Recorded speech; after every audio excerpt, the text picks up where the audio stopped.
Assalamualaikum warahmatullahi wabarakatuh.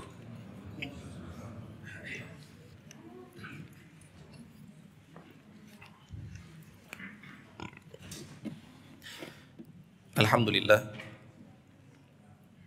Alhamdulillahi rabbil alamin. Wabihi nasta'inu ala umuri dunya waddin. Wassalatu wassalamu ala nabiyyina Muhammadin wa ala alihi wa sahbihi ajma'in wa man tabi'ahum bi ihsanin ila yaumiddin. Amma ba'du. Allahumma la sahla illa ma ja'altu sahla wa anta taj'alul husna idza syi'ta sahla. Allahumma la khaira illa khairuk wa la tayra illa tayruk wa la ilaha ghairuk. Allahumma la ya'ti bil hasanati illa anta wa la yadfa'u sayyiati illa anta wa la hawla wa la quwwata illa bik. Allahumma arinal haqqa haqqan warzuqna ittiba'ah wa arinal batila batilan warzuqna ijtinabah wa la taj'alhu multabisan 'alaina fanadil.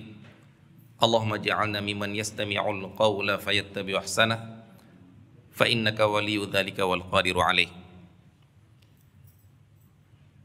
Ikhwati fid din, a'azzani Allah wa iyyakum. Selamat datang di majelis zikir. Sebagaimana dikatakan oleh seorang tabi'in, Atha al-Khurasani, beliau mendefinisikan sebuah majelis zikir. Beliau katakan, majalisuz zikri majalisul halali wal haram. Majelis zikir itu adalah majelis yang membahas di dalamnya yang halal dan yang haram. Kaifa tashtari wa tabi' wa tusalli wa tasum wa tankih wa tutalliq wa ashbah dzalika. Yaitu majelis yang membicarakan di dalamnya bagaimana cara jual beli, bagaimana tata cara salat dan puasa, bagaimana tata cara nikah dan talak, dan hukum-hukum lainnya. Ini adalah majelis zikir. Agar tidak ada sebagian orang yang picik pemikirannya, yang menganggap majelis zikir itu adalah majelis yang di dalamnya hanya berisikan zikir, salawat, bacaan subhanallah walhamdulillah wa la ilaha illallah Allahu akbar saja. Tidak seperti itu. Akan tetapi mempelajari fikih yang di dalamnya berisikan hukum-hukum Allah, yang di dalamnya berisikan mana yang sah dan mana yang tidak, mana yang halal dan mana yang haram, mana yang boleh dan mana yang tidak. Itu juga adalah zikir. Akan tetapi yang sedang kita sebutkan, yang sedang kita ulang-ulang dalam lisan kita adalah hukum Allah subhanahu wa ta'ala. Sebagaimana dikatakan oleh ulama yang lain yang bernama Yahya bin Abi Katsir. Beliau mengatakan, darsul fiqhi salatun. Belajar fikih itu seperti salat. Dan kita tahu inti dari salat adalah wa aqimis salata li dzikri. Dirikanlah salat dengan tujuan untuk berzikir kepadaku, kata Allah Subhanahu wa taala. Beliau menyebutkan belajar fikih pun itu termasuk zikir. Dalam sebuah majelis yang diadakan oleh Abu Sawwar Al-Adawi, beliau sedang mengajarkan fikih. Tiba-tiba seorang pemuda berteriak, seakan-akan dia menganggap majelis ini majelis yang kering dari zikir, majelis yang tidak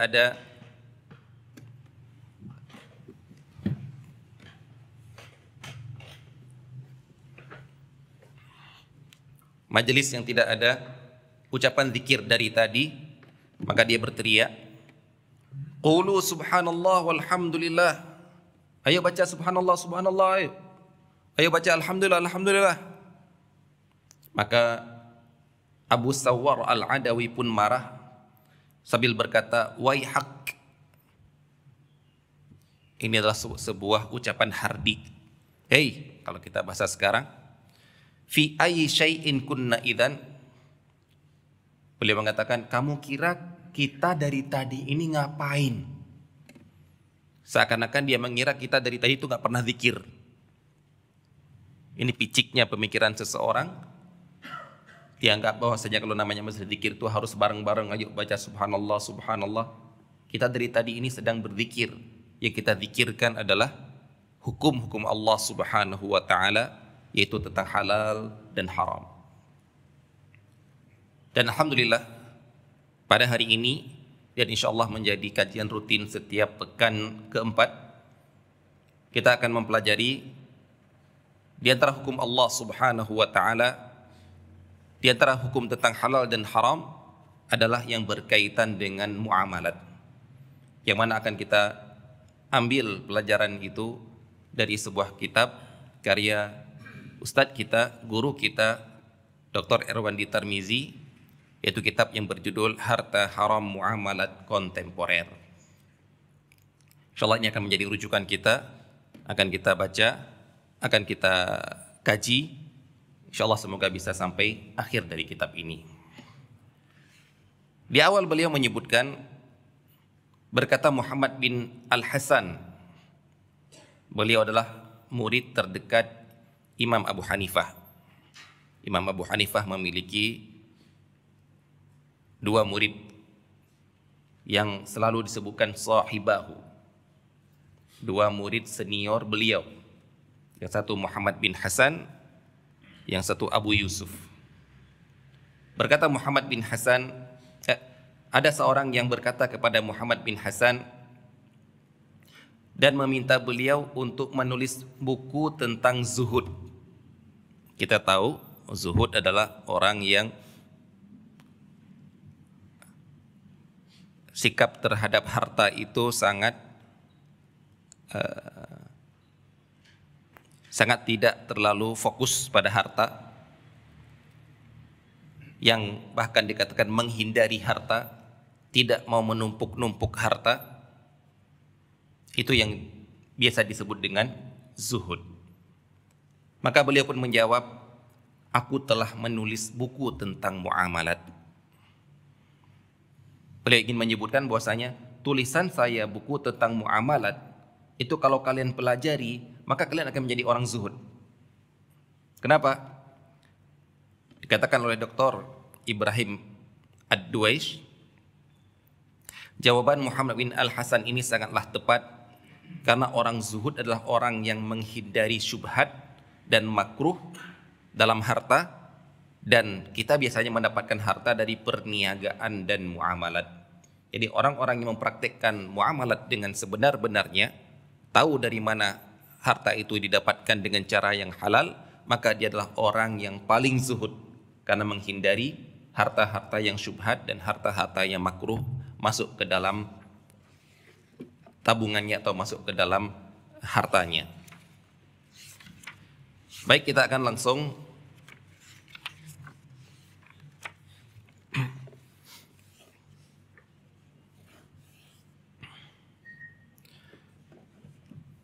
bab pertama, yaitu tentang pendahuluan. Di sini beliau menyebutkan definisi, karena beliau menyebutkan tentang harta haram muamalat kontemporer. Maka di sini beliau mendefinisikan harta dengan mengatakan, harta adalah setiap harta ataupun setiap yang didapatkan dari jalan harta haram adalah setiap harta yang didapatkan dari jalan yang dilarang oleh syariat. Yang dilarang oleh syariat. Dari sini kita harus memahami tentang harta haram ini tidak seperti yang dipahami oleh pengamen. Mungkin bapak-bapak pernah ketika ada pengamen di dalam bus, dia mengatakan, ikhlas dari Anda. Oh, nggak pernah ketemu pengamen ya. Apa katanya? Ikhlas dari Anda halal bagi kami. Itu sebagian orang berprinsip harta halal itu adalah apabila ikhlas dikasih oleh orang. Saya bukan merampok, saya bukan mencuri, saya tidak mengambil tanpa sepengetahuan kamu. Kamu ngasih kepada saya ikhlas, ridho. Berarti karena kalau seperti itu berarti menjadi halal bagi saya. Benarkah kata yang seperti itu? Masih kurang. Kita bukan mengatakan salah sama sekali, tapi konsep seperti itu tidak tepat. Masih ada kekurangannya. Karena harta itu menjadi halal ataupun halal atau haramnya harta itu bukan hanya dilihat dari ridho tidaknya orang yang melakukan transaksi. Dia ridho memberikan, ini pun ridho menerima. Apakah jadi halal? Belum tentu. Kenapa belum tentu? Karena ada di tengah-tengah di antara kedua ini, yaitu sistem atau akad, yang kita katakan akad apa yang sedang kalian lakukan. Dia ngasihkan ridho itu gara-gara apa? Akadnya apa? Nah, akadnya inilah yang kita katakan dengan sesuai atau tidaknya dengan syariat. Jadi dalam Al-Quran ketika Allah SWT mengatakan, Ya ayyuhalladzina amanu, La ta'kulu amwalakum bainakum bil batili, illa an takuna tijaratan antara minkum. Wahai orang-orang yang beriman, janganlah kalian saling memakan harta sesama kalian secara batil, secara haram. Kecuali, berarti boleh, kalau yang nggak boleh kan secara haram. Kecuali yang boleh kapan? Kalau terjadi mengambil harta sama kalian itu dengan jalan tijarah dan ridho sesama kalian. Nah, orang ada yang memahami ayat ini cuma di ujung saja, yang mengatakan yang penting kan ridho. Ayatnya mengatakan seperti itu. Antakuna tijaratan antara minkum. Yang dilihat bukan seluruh ayat, tapi di ujungnya saja. Yang penting saling ridho. Padahal di kata-kata sebelumnya adalah ada kata-kata tijarah. Apa itu tijarah? Akad. Akad apakah yang membuat kalian saling ridho untuk memberikan harta yang kalian lakukan? Akad inilah yang diatur oleh syariat. Kalau yang tadi cuma sekedar ridho tidaknya diri kamu, dari hati kamu. Sekarang dari syariat. Dari syariat ini bisa kita ketahui dengan cara belajar fikih. Akad-akad apa saja yang dihalalkan oleh syariat untuk kita lakukan transaksi tukar-menukar harta. Dan akad-akad apa saja yang dalam syariat yang dilarang walaupun kalian ridho. Apa contohnya? Riba. Riba pelakunya ridho. Bukan nyolong, tapi malah datang. Transaksi, tanda tangan, senyum, salaman. Tapi apakah menjadi haram? Tidak. Kan taradin. Iya, tapi tijarahnya nggak ada. Judi, taruhan, nggak ada yang maksa. Dia sendiri yang login, dia yang sendiri yang deposito untuk main slot. Tapi apakah menjadi halal? Tidak. Maka tolong definisi harta yang halal ataupun harta yang haram ini jangan kita bawa kepada ridho tok. Sehingga yang kita namakan harta haram itu kalau cuma korupsi, numpuk harta miliaran dari korupsi. Tidak, harta Anda yang Anda dapat dengan jalan yang dimurkai oleh Allah, yang haram, itu juga merupakan harta haram. Nah, berarti tugas kita untuk mengetahui ini adalah dengan belajar fikih. Karena kalau untuk mengetahui dari orangnya gampang, kita tanya, halal nggak Pak? Pak, Bapak ikhlas nggak? Bapak ridho nggak? Kita bisa tahu langsung ke per orangnya. Tapi kalau akad, kita tahunya dengan cara belajar fikih. Nah. Baik. Nah, jangan seperti prinsip oknum-oknum yang Anda diceritakan oleh teman anak. Ketika ditilang, kemudian ada oknum yang minta uang, sudah dikasih, ikhlas gak nih mas? Jadi seakan-akan kalau dibilang ikhlas, jadi halal bagi dia. Tidak, karena ini masuknya ke riswah. Ini masuknya ke hadiyatul ummal. Ini masuknya ke dalam sogok, gratifikasi. Itu ikhlas memberinya itu. Bukan hanya ikhlas, malah dia nyari di mana rumah pejabatnya untuk dikasih, untuk ditransfer. Tapi apakah jadi halal diterima oleh pejabat? Tidak halal secara syariat, walaupun pemberinya ikhlas. Maka beliau katakan di sini, yang namanya harta haram adalah setiap harta yang didapatkan dari jalan yang dilarang oleh syariat. Adapun yang dimaksud dengan muamalat, beliau katakan di sini hukum yang berkaitan dengan hubungan manusia satu dengan lainnya, yang berkenaan dengan harta, yaitu jual beli, sewa menyewa, warisan dan lain sebagainya. Yang biasanya dalam pembahasan fikih ditambah dengan muamalat maliyah. Nah, ini termasuk dalam pembahasan fikih. Karena fikih secara garis besar terbagi menjadi 4 pembahasan. Yang pertama tentang ibadah, yaitu hubungan manusia dengan Allah, yaitu pembahasan seperti salat yang dimulai dengan taharahnya, kemudian puasa, zakat, haji, janazah, dan juga jihad fisabilillah. Itu dibahas dalam kitab ibadah. Yang kedua, kitab Alhamdulillah. Yang kedua adalah kitab muamalah, yaitu membahas tentang akad antara manusia, yang di situ ada yang berhubungan dengan harta komersial, yang ada juga berhubungan dengan akad sosial. Yang ketiga adalah tentang munakahat, pernikahan. Di situ membahas tentang nikah, tentang talak, tentang merawat anak, tentang nafkah. Yang keempat adalah tentang peradilan, yaitu tentang kasus antara manusia yang perlu ada orang ketiga untuk menanggahinya. Inilah fikih secara global. Nah, kalau antum sudah pernah mempelajari fikih secara global ini, berarti sudah memahami dan menguasai secara garis besar fikih. Nah, tapi kalau sayangnya kita berhenti di kitab taharah terus, ya, maksimal sampai puasa saja, balik lagi ke situ. Baik, inilah yang dinamakan dengan muamalah. Nah, di sini beliau tidak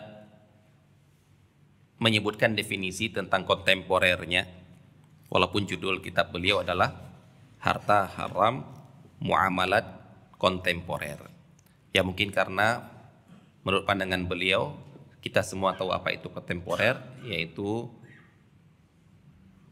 kejadian di sesuatu yang modern, yang bukan sesuatu yang klasik.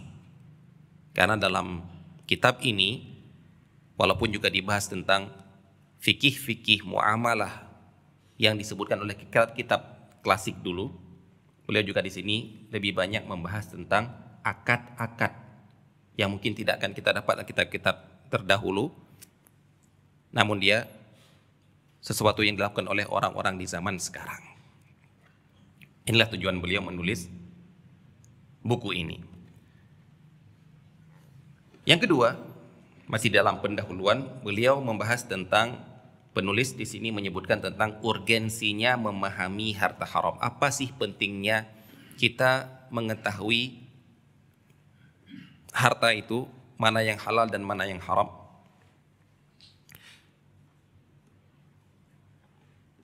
Di sini beliau menyebutkan sebuah hadis Rasulullah sallallahu alaihi wasallam tentang fenomena manusia di akhir zaman nanti. Dan kita termasuk orang yang berada di zaman tersebut. la ya'tiyanna 'alan nasi zamanun la yubalil mar'u bima akhadhal mal amin halalin au min haramin. Akan datang sebuah zaman di mana manusia tidak peduli dari mana dia akan mengambil harta. Dia dapat harta dari mana? Apakah itu dari yang halal ataupun dari yang haram? Ini orang yang mendapatkannya. Orang yang nggak dapat pun yang ada adalah dia menyetujui. Misalnya kita melihat tetangga kita yang kaya, yang kita nggak bisa punya harta seperti dia. Kita melihat orang-orang kaya yang pamer harta di media sosial, kita nggak bisa, dia bisa dapat. Kita pun kalau nggak punya ilmu, kita nggak akan peduli siapa yang kita puji dengan banyaknya harta. Apakah orang yang mendapatkannya secara halal atau mendapatkannya secara haram juga? Karena sudah fokus kita adalah bangga, senang, dan mengagumi orang yang banyak harta. Mau dia dapat dari halal ataupun haram tidak peduli. Ini kan sengsara orang seperti ini. Orang lain yang kaya, dia yang setuju dengan kekayaan dia yang didapatkan dengan cara yang haram itu, ini bisa dapat dosa dia. Karena dia meridhoi, menyetujui, menganggap lumrah biasa mendapatkan harta dari jalan haram itu. Harusnya kita memunculkan dalam diri kita itu membenci. Karena benci dan cinta dalam hati kita itu merupakan tanda kuatnya iman. Yaitu kata Rasulullah SAW, "Authaqu 'ural iman, al-hubbu fillah wal bughdu fillah."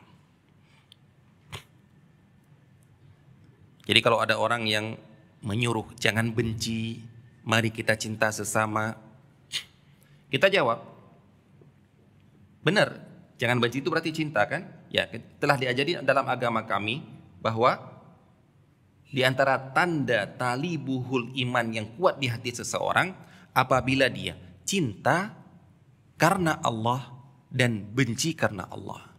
Jadi kami juga diperintahkan untuk mencintai, dan kami juga diperintahkan untuk membenci.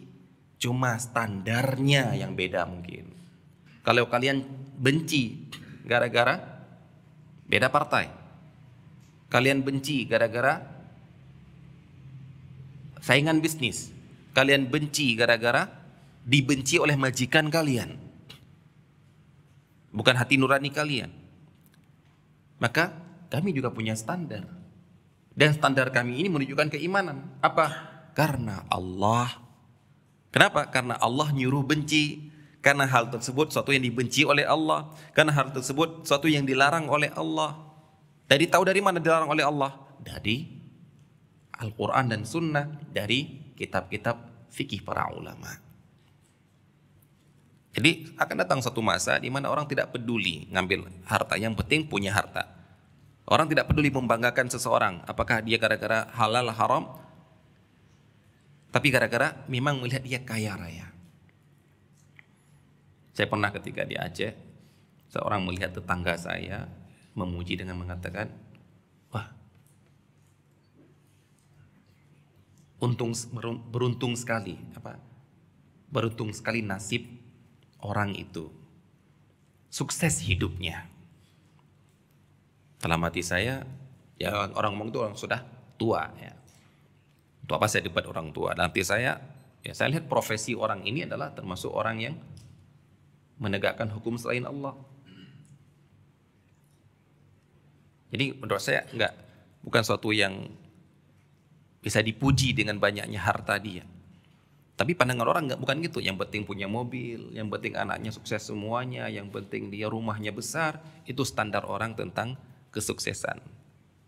Yang mana akhirnya gara-gara itulah orang yang penting numpuk harta tidak mau tahu dari mana jalan hartanya. Nah, ini sudah dikatakan oleh Rasulullah suatu saat nanti. Nah, apakah kita termasuk orang seperti itu di zaman itu? Nah, ini adalah yang sabda Rasulullah Sallallahu Alaihi Wasallam tentang kejadian masa yang akan datang yang kita yakini pasti terjadi, dan itu juga merupakan peringatan bagi kita agar kita bukan termasuk orang yang memperbanyak orang-orang yang disebut oleh Rasulullah Sallallahu Alaihi Wasallam dalam hadis-hadis model seperti ini. Itu hadis-hadis menyebutkan tentang keburukan yang akan terjadi di masa yang akan datang. Sebagaimana kata Rasulullah Sallallahu Alaihi Wasallam, banyak hadis-hadis tentang penghuni neraka. Nah, seperti seorang yang mengatakan, masa penghuni neraka itu kebanyakan para wanita sih Ustaz? Maka kita jawab, hadisnya sudah jelas. Rasulullah SAW pernah ditunjukkan diperlihatkan isi neraka, beliau mengatakan kebanyakan penghuninya adalah perempuan. Sudah, ini nggak usah ditentang lagi. Ini suatu keputusan Allah Subhanahu wa taala. Cuma yang perlu kita perhatikan, wahai para wanita, kan itu kebanyakan. Ada yang enggak. Nah, bagaimana menjadikan Anda itu bukan termasuk yang kebanyakan itu? Itu yang Anda pikirkan. Adapun banyak tidaknya penghuni neraka, jangan diprotes lagi. Siapkan diri kita bukan termasuk orang yang penghuni neraka tersebut. Nah, penulis mengatakan orang-orang yang tidak peduli hartanya dari halal ataupun haram ini terbagi menjadi dua. Ketidakpeduliannya itu terbagi menjadi dua. Yang pertama, memang tidak peduli sama sekali dengan agama. Tidak peduli sama sekali dengan agama. Ajaran agama sudah tidak mau. Dia menganggap agama itu cuma sekedar di masjid. Agama itu sekedar dengan ngaji. Giliran di pasar nggak ada agama. Sudah. Yang penting bisa dapat harta. Yang penting saya tidak mencuri kayak tadi. Yang tidak mencuri, tidak berkhianat, tidak menipu. Yang penting dapat harta dengan bisnis. Yang seperti ini kata beliau, ini yang perlu diperiksa adalah akidahnya, keyakinannya kepada agama. Itu yang salah, yaitu menganggap agama hanya mengatur antara hablum minallah saja, tidak mengatur antara hablum minan nas. Nah, berarti ini yang perlu kita perhatikan adalah akidah. Sebagaimana kata dosen anak ketika di Madinah, beliau menyebutkan temannya dia, dosen dalam pelajaran muamalah. Dia mengatakan, tunjukkan sama saya bukti bahwasanya riba itu haram, ataupun riba itu tidak benar, akad riba itu tidak benar, secara logika. Nah ini kan, karena menurut orang riba itu ya ridho, sama-sama ridho kan, nggak perlu, nggak apa-apa. Kok diharamkan? Tunjukkan secara logika. Apa kata beliau? Kamu muslim atau bukan? Kalau kamu bukan muslim, maka pembicaraan kita tentang la ilaha illallah dulu. Gak ada gunanya saya menerangkan riba ke kamu, kemudian kamu memaklumi riba, tapi kamu tetap kafir, ya masuk neraka juga. Kalau kamu muslim, maka terimalah hukum Allah. Terimalah hukum Allah, kemudian adapun hikmah di baliknya itu bisa tahu, bisa tidak. Itu bukan sesuatu yang dituntut dari kita. Apa hikmahnya, apa kemaslahatannya, apa ini. Itu ada yang tahu di antara para ulama. Kita yang nggak membaca keseluruhan maslahat manusia itu nggak akan tahu. Tapi yang penting kita tahu, ini diharamkan oleh Allah Ta'ala. Ini orang model yang pertama. Semoga kita bukan termasuk orang yang seperti ini. Semoga kita tetap meyakini agama Islam adalah agama yang sudah mengatur seluruh urusan manusia. Agama Islam yang sudah mengatur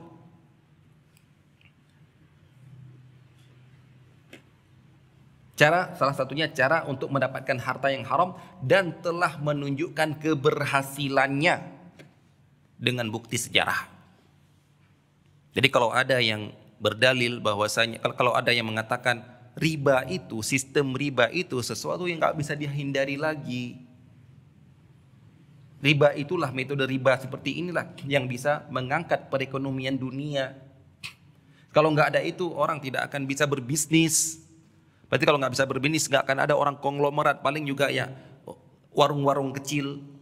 Kalau company, kalau perusahaan besar itu harus riba, itu harus pinjam secara riba. Kalau enggak cuma jadi, itu kata mereka kan. Sejarah sudah membuktikan para sahabat sendiri bisa punya uang ribuan dinar. Yang kalau kita kalkulasikan zaman kita sekarang jadi triliunan. Negara pernah, di zaman Umar bin Khattab pernah menghajikan gratis para rakyatnya. Bukan pajak yang diambil, tapi membagi harta kepada mereka tahunan. Apa ada riba? Tidak ada riba. Kenapa? Yang herannya adalah kenapa bukti sejarah sudah menunjukkan berhasilnya syariat Islam diterapkan dalam muamalat, tapi tidak terbersit sama sekali untuk ya setidaknya nyoba lah, meniru. Sebaiknya dulu pernah berhasil, pasti sekarang juga akan berhasil. Kok enggak? Tapi yang ada adalah hobi dengan hukum Islam. Na'udzubillahi min dzalik. Berarti yang salah apa di sini? Akidah. Yang menganggap bahwasanya enggak cocok menerapkan hukum Islam itu, kembali ke hukum Islam itu akan kembali ke zaman purba, kembali ke zaman gurun pasir katanya. Na'udzubillahi min dzalik. Ya ini kalau berarti ngomong sama mereka bukan lagi ngomong tentang muamalah, ngomong tentang akidah, keyakinan terhadap agamanya sendiri. Yang kedua kata beliau di sini,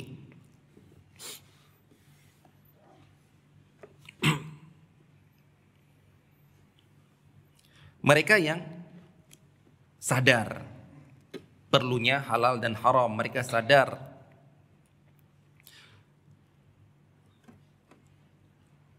bahwasanya Allah Subhanahu wa taala sudah mengatur tentang halal dan haram. Akan tetapi yang menjadi masalah adalah tidak pernah mempelajarinya. Sehingga ya dengan demikian ya akhirnya ya tidak tahu juga. Kalau tadi tidak mau tahu, kalau sekarang tidak belajar. Dan ini kedua-duanya adalah perbuatan yang salah. Yang lebih salah yang pertama karena berhubungan dengan akidah.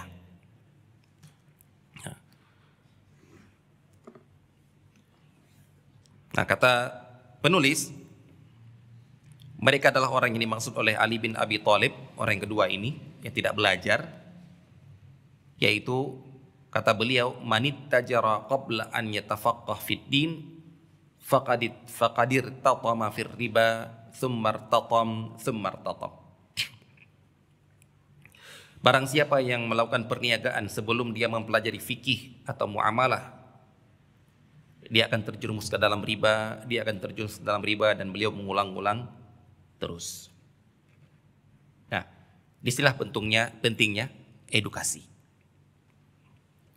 Makanya pernah seorang teman kita di sebuah daerah, tidak perlu saya sebutkan daerah mana, dia punya program yang sangat bagus. Mungkin di sini ada yang melakukan programnya ini, yaitu program menolong orang yang terjerat riba. Ya karena dia bukan siapa-siapa, tidak ada yang mengenal dia, dan dia membutuhkan bantuan dari donatur, maka dia mencari ustadz-ustadz influencer, ustadz-ustadz yang terkenal. Dia shooting, dia wawancarai ustadznya agar orang percaya kepada dia untuk transfer uang ke lembaga yang dia buat. Itu membantu membebaskan orang dari jeratan riba di daerah sini. Ada beberapa ustadz setuju dan membantu dia dengan mendukung dan memberikan ceramah pendek untuk mengajak orang menyumbang. Karena sudut pandang ustadz tadi kan coba mengetahui, dia membantu dari kata sisi membantu dan sisi membantu. Ada seorang ustadz, masya Allah, ustadz dari daerah itu juga, ustadz yang lain yang setuju ini dari luar daerah. Dia cerita ke anak ustadz tersebut, anak nggak setuju dengan ide antum. Kaget kita semua, kok bisa? Kan itu perbuatan yang baik. Karena anak tahu kebiasaan orang sini. Kalau antum bantu mereka yang sudah terjerat riba, yang pinjam 600, tapi sampai sekarang utangnya sudah 1.200.000, nyicil 200 nggak akan pernah sampai ke pokok. Dan tahu kebiasaan mereka apa? Kalau antum bantu dia yang 1.200.000 ini antum lunasi satu begitu saja, insya Allah besok mereka pinjam lagi. Kenapa? Ya karena edukasi. Mereka menganggap akad seperti ini boleh-boleh saja. Alhamdulillah ada yang bantu, maka saya akan pinjam lagi. Maka saya lebih mendukung kalau program kamu adalah edukasi dari rumah ke rumah. Setuju saya itu. Akan dibantu. Nah ini enggak, datang ke rumah tanya udah mana rentenirnya ini, bayar. Ya insyaallah besok akan. Nah, jadi bukan lagi program memberantas riba, tapi menyuburkan riba karena ada yang melunasinya. Inilah pentingnya edukasi. Yang tadi edukasi secara global tentang syariat Islam, kalau ini edukasi secara khusus tentang muamalat. Kemudian yang berikutnya, penulis menyebutkan tentang dampak harta haram terhadap pribadi dan umat. Yang mana dengan yang beliau sebutkan ini mengharuskan kita sebenarnya takut kalau terjerumus ke dalam harta yang haram. Yang pertama beliau katakan di sini, memakan harta haram, kata-kata memakan itu adalah penggunaan yang secara garis besar. Walaupun dengan memilikinya saja sudah dosa. Seperti kata dalam Al-Quran, orang yang memakan harta anak yatim. Ada orang bantah, saya kan nggak makan Ustaz, saya kan cuma saya pakai. Saya beli laptop, saya beli HP, saya beli sepatu. Nggak, itu penggunaan kata memakan itu salah satu penggunaan yang lebih dominan. Walaupun kamu gunakan dengan cara yang lain, juga haram juga. Yang pertama beliau katakan itu adalah dampak haram, dampak negatif dari harta haram. Yang pertama adalah itu perbuatan yang mendurhakai Allah Ta'ala dan mengikuti langkah-langkah setan. Allah SWT berfirman, ya ayuhan nasu kulu mimma fil ardi halalan thayyiba. Wahai manusia, makanlah apa yang di atas muka bumi ini yang halal dan yang baik. Wala tattabi'u khutuwati syaitan, dan jangan kalian mengikuti langkah-langkah setan. Innahu lakum aduwwum mubin. Perintah ada larangan. Perintah makan yang halal, larangan mengikuti setan. Berarti kalau kita mengikuti setan, setan akan mengarahkan kita untuk makan dan mengumpulkan harta yang haram. Karena itulah tujuan setan, yaitu durhaka kepada Allah, mengajak orang untuk durhaka kepada Allah agar bisa bersama dia di neraka. Jadi makan harta yang halal merupakan perintah Allah SWT, mentaati perintah Allah, dan makan harta yang haram itu merupakan bentuk kedurhakaan kepada Allah Ta'ala. Yang kedua,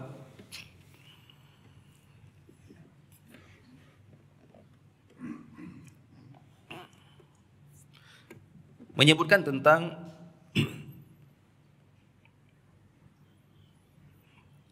pengaruh harta haram terhadap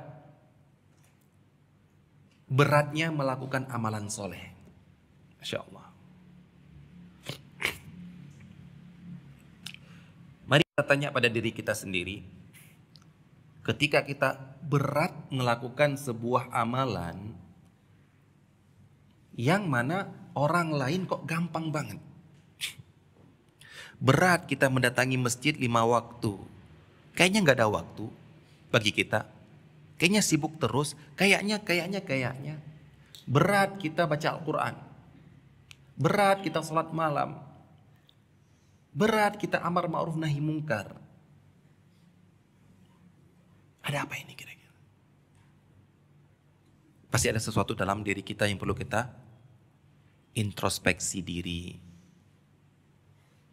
Yang mana sudah bercampur dalam hati kita ini suatu yang maksiat, lebih dominan maksiat, yang hati sudah tertutupi dengan hitam sehingga tidak ada lagi cahaya. Keinginan untuk berbuat baik itu nggak ada. Na'udzubillah min dzalik. Nah, salah satu penyebabnya ini adalah harta haram. Allah Subhanahu wa taala berfirman, ya ayyuhar rasul, ya ayyuhar rusulu, kulu minat thayyibati wa'malu shaliha, inni bima ta'maluna alim.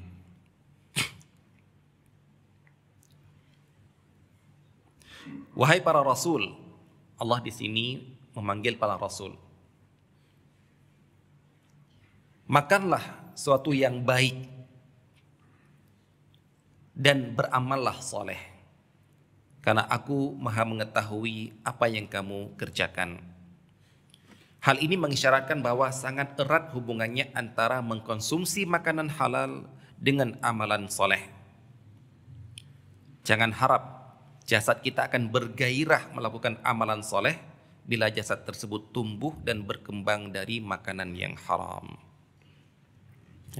Sedangkan tugas kita di atas muka bumi ini adalah untuk beramal soleh, beribadah kepada Allah Ta'ala, tapi kok kita campuri dengan sesuatu yang menghalangi kita untuk melakukannya. Maka di sini kita sebagai muslim harusnya takut terjerumus ke dalamnya, karena akan menghalangi tujuan kita diciptakan di atas muka bumi ini. Yang ketiga, makan harta haram adalah ciri khas kelompok mayoritas Yahudi yang disebutkan oleh Allah dalam Al-Quran.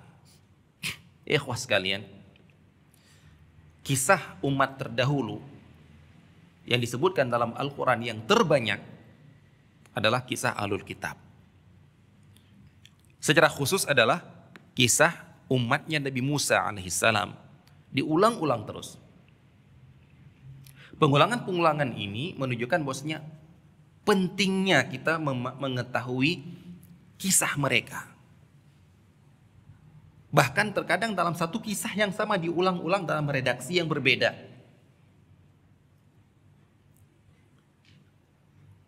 Apakah tidak ada gunanya dalam ulang itu? Menurut kita yang nggak pernah tersentuh dengan kisah, harusnya kita memahami kenapa diulang-ulang terus. Karena di antaranya adalah sabda Rasulullah sallallahu alaihi wasallam, la tattabi'unna sanana man kana qablakum hadwal qudzati bil qudzah shibran bi shibrin yadan bi dhira'an bi dhira'in hatta law dakhalu juhrat dabbi la dakhaltumuh. Sungguh kalian akan mengikuti jalan-jalan umat sebelum kalian. Ini membuktikan bahwasanya akan ada dari umat ini yang mengikuti jalan mereka. Apakah kita atau bukan? Silahkan koreksi diri kita sendiri. Dan kalian mengikuti persis, plek, sejengkal demi sejengkal, sehasta demi sehasta. Bahkan kalaupun mereka masuk ke dalam lubang kadal gurun, kalian akan mengikutinya.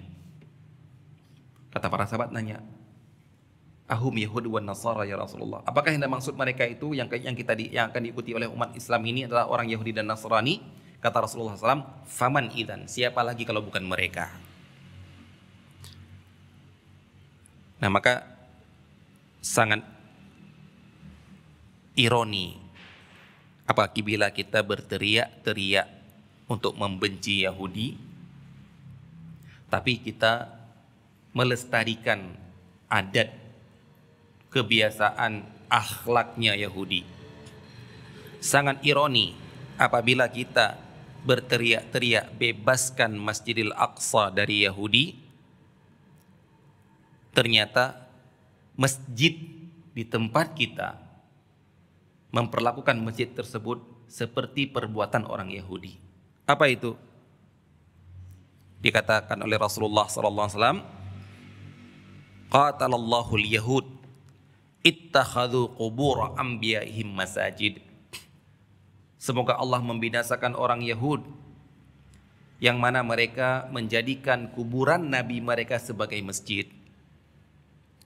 Di antara perbuatan mereka terhadap pelanggaran terhadap Allah adalah membangun masjid di atas kuburan para nabi mereka, di atas kuburan orang soleh di antara mereka. Dan silahkan lihat berapa banyak masjid di tempat kita yang di dalamnya ada kuburan. Kuburan yang dijadikan ritual tempat dikunjungi dan untuk ibadah dengan dihias dan lain sebagainya. Kemudian ada gambar-gambar tokohnya di dalamnya. Itu ajaran Muhammad, ajaran Islamkah? Bukan. Itu ajaran Yahudi. Dan itu sungguh kata Rasulullah SAW akan ada yang mengikuti mereka. Dan di antaranya yang terkait dengan pembahasan kita adalah tentang makan harta yang haram. Allah Subhanahu wa taala berfirman, "Wa tara katsiran minhum yusari'una fil itsmi wal 'udwan wa aklihimus suht labi'sa ma kanu ya'malun." Dan kamu akan melihat kebanyakan dari mereka orang-orang Yahudi itu bersegera berbuat dosa. Bukan hanya berbuat dosa, segera. Dan juga membuat permusuhan dan memakan harta yang haram. Ini intinya. Jadi perbuatan-perbuatan orang Yahudi. Dan berarti kalau kita bersegera melakukan transaksi yang haram, suka atau menumpuk harta dengan cara yang haram, yaitu salah satu dari meniru perbuatan orang-orang Yahudi. Yang keempat, urgensinya kita memahami, mengenal harta yang haram, karena harta haram tersebut kata Rasulullah SAW penyebab tumbuhnya daging yang tumbuh dengan harta yang haram itu merupakan bahan yang akan dibakar dalam api neraka. Kata Rasulullah SAW, "Innahu la yarbu lahmun nabata min suhtin illa kanatin naru awla bihi." Sesungguhnya tidak tumbuh setiap daging yang diberi asupan makanan yang haram, melainkan nerakalah yang pantas untuk membakarnya. Yang kelima, harta haram penyebab tidak terkabulnya doa. Hal ini dikatakan oleh Rasulullah SAW dengan membuat sebuah permisalan seorang yang berdoa kepada Allah Ta'ala. Dia dalam keadaan safar, rambutnya acak-acakan, bajunya berdebu. Dia mengangkat tangannya dan dia terus mengulang, "Ya Rabbi, Ya Rabbi." Ini dikatakan oleh para ulama, dia telah melakukan hal-hal penyebab terkabulnya doa. Yang pertama, safar. Karena dalam hadits lain Rasulullah SAW bersabda, "Thalathu da'awatin mustajabat la syakka fihinna." Ada 3 doa yang pasti akan dikabulkan oleh Allah Ta'ala, tidak diragukan lagi. Yang pertama, da'watul mazlum, doanya orang mazlum, orang terzalimi. Yang kedua, doanya orang musafir. Yang ketiga adalah doanya orang tua untuk anaknya. Nah, dia musafir. Yang kedua, dia berpakaian lusuh. Dia rambutnya acak-acakan. Ini kata para ulama merupakan sifat tabadzul, sikap merendah di hadapan Allah Ta'ala, menunjukkan kita butuh terhadap pertolongan Allah Ta'ala. Jangan sampai kita ingin menunjukkan butuh kepada pertolongan Allah, tapi menunjukkan kesombongan dalam penampilan kita. Makanya para ulama di antara mazhab Syafi'iyah mengatakan di antara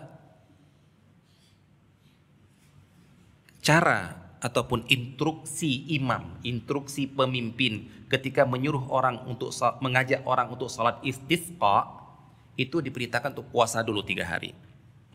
Kemudian pada hari yang keempat dalam keadaan berpuasa juga mereka mendatangi lapangan untuk salat istisqa pakailah pakaian al-bidlah. Bidlah itu apa? Pakaian biasa. Atau yang menunjukkan kita ini apa? Bukan kalau salat Jumat itu disunahkan pakai pakaian putih, kalau salat Id disuruh pakai pakaian yang baru karena sedang menunjukkan kebahagiaan. Tapi kalau salat istisqa, tunjukkanlah kita ini orang yang hina. Dengan memakai baju ini, ya Allah kami ini nggak bisa apa-apa, ya Allah kami ini miskin, ya Allah kami mintalah. Jadi kalau mau salat istisqa antum, jangan pakai baju bagus-bagus. Itu sunnahnya. Bahkan kemudian begitu pulang dari salat istisqa, baju yang antum pakai itu dibalik. Kalau zaman dulu yang dibalik adalah selendangnya ya, pakaian izar sama rida yang di atas. Nah, orang itu memakai baju itu pasti kan yang bagusnya keluar kan, di luar kan. Yang nggak bagus di dalam, kayak baju batik lah. Baju batik kan di luar bagus, di dalam ketika kita lihat kan. Nah, dibalik. Itu menunjukkan apa? Kata para ulama, tafaulan. Tafaulan itu adalah optimis, penuh harap kepada Allah, ya Allah, baliklah keadaan kami dari tidak baik menjadi baik. Sebagai kami telah rela membalik keadaan kami dari yang bagus dilihat oleh orang menjadi tidak bagus. Nah, ini merupakan salah satu faktor diterimanya doa. Jadi jangan menunjukkan kesombongan kita di depan Allah, kayaknya kita doa kayaknya nggak butuh, nggak boleh. Tunjukkan doa dengan butuh. Yang ketiga, faktor yang berikutnya adalah dia mengangkat tangan. Dan mengangkat tangan itu merupakan salah satu adab doa. Yang keempat, mengulang-ulang, yang dinamakan dengan ilhah. Kalau bahasa kita dinamakan merengek-rengek. Ini yang kata Rasulullah SAW, di antara terkabulnya doa adalah seringnya diulang-ulang terus. Jangan pernah bosan. Karena kalau dia sudah pernah bosan dengan mengatakan aku sudah banyak minta, sudah minta tapi nggak dikasih-kasih, malah nggak akan dikasih. Kata Rasulullah, ini semuanya sudah dilakukan oleh dia, akan tetapi tidak dikabulkan. Karena kata-kata Rasulullah Sallallahu Alaihi Wasallam, wa mat'amuhu haram, wa mashrabuhu haram, wa malbasuhu haram, wa ghudhiya bil haram, fa anna yustajabu lahu. Makanannya dari yang haram, minumannya dari yang haram, pakaiannya dari yang haram, penghidupannya dari yang haram, maka bagaimana dia akan dikabulkan doanya? Masya Allah Pak, kayaknya emang kita introspeksi diri, kenapa doa kita untuk kemenangan kaum muslimin tidak dikabulkan oleh Allah Ta'ala? Ya mungkin gara-gara doa kita ini masih disertai dengan perbuatan haram dalam harta kita. Na'udzubillahi min dzalik.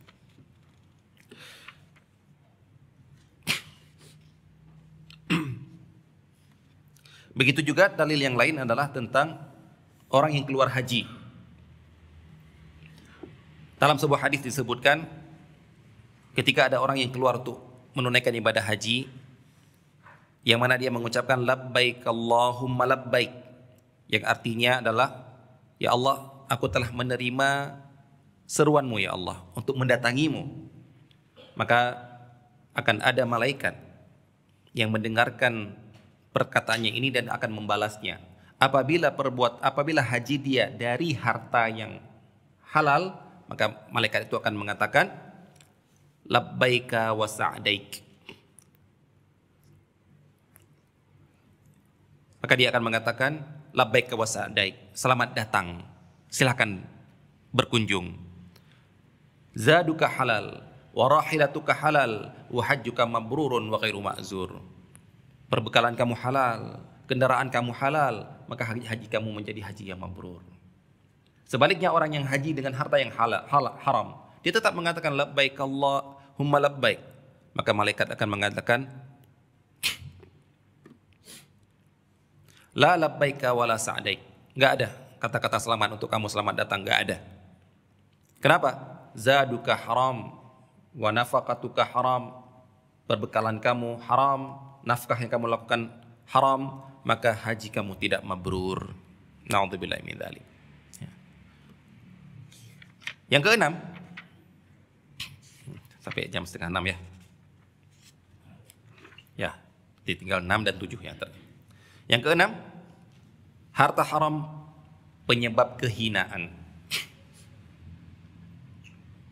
kemunduran serta kenistaan umat Islam saat ini. Rasulullah SAW bersabda, "Idza tabaya'tum bil 'ainah wa akhadtum adnabal baqar wa raditum biz-zar' wa taraktumul jihad, sallallahu alaikum dhullan la yanzi'uhu hatta tarji'u ila dinikum."